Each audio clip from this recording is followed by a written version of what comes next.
Welcome back, everybody. Week 4. So now we've talked about values, we've talked about personality, we've talked about skills. Now it's time to start making some decisions, or just start thinking about how we would make those decisions. So we don't have to answer the question like, what's your career going to be, anything like that.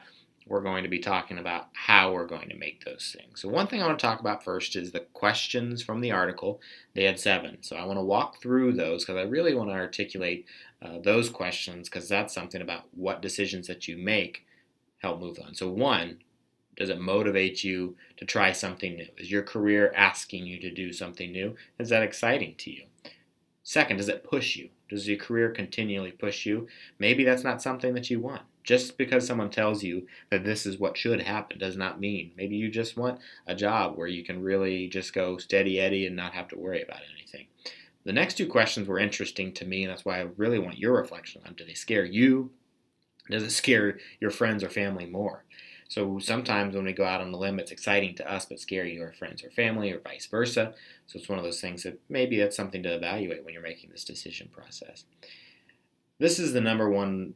I know it's 5 on your list, but does it change your evaluation of what success means? What is success in your career? A lot of times it's often financial. That's what this chapter on the back end talks about as well. But also think about what that definition means to you.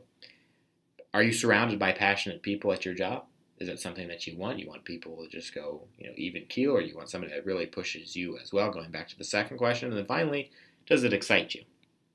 So your decision-making process is something that will help you ask these things, create in a framework. I want to talk about the video where it says you have to fail to have a career. It's interesting to me that failure, if you use the acronym failure or just fail, and fail, so FAIL, failure, so you look at first attempt in learning. You don't know until you've tried it, right? So think about that. It's a good thing.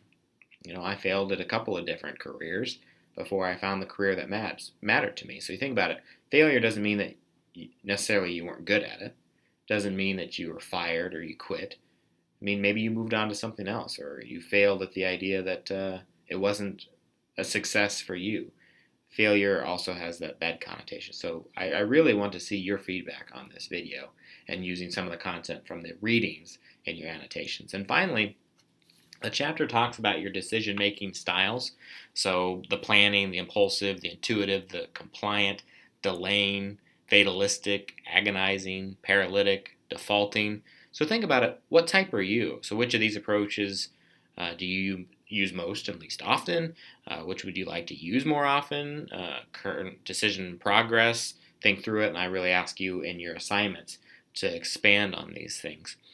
I really want you to focus on the first half of the chapter, the article, and the annotation. I know the financial part at the back end of chapter 8 is valuable, but I really want to say, how do you make decisions? And how do you make such a large decision of a career?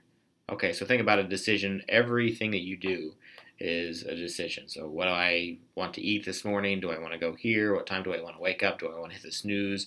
All those are decisions that you make. But they are small, and they can build up, but they're small in the scope of things. But a career, your lifestyle, those are huge. Hopefully you have a mapped out plan and a mapped out strategy to accomplish those. And that's what I'm asking you to talk about this week. What is it? Do you have one? If not, how can you create one? What would it look like? What questions would you like answered? That's the point of this week. So again, self-reflection for week 4.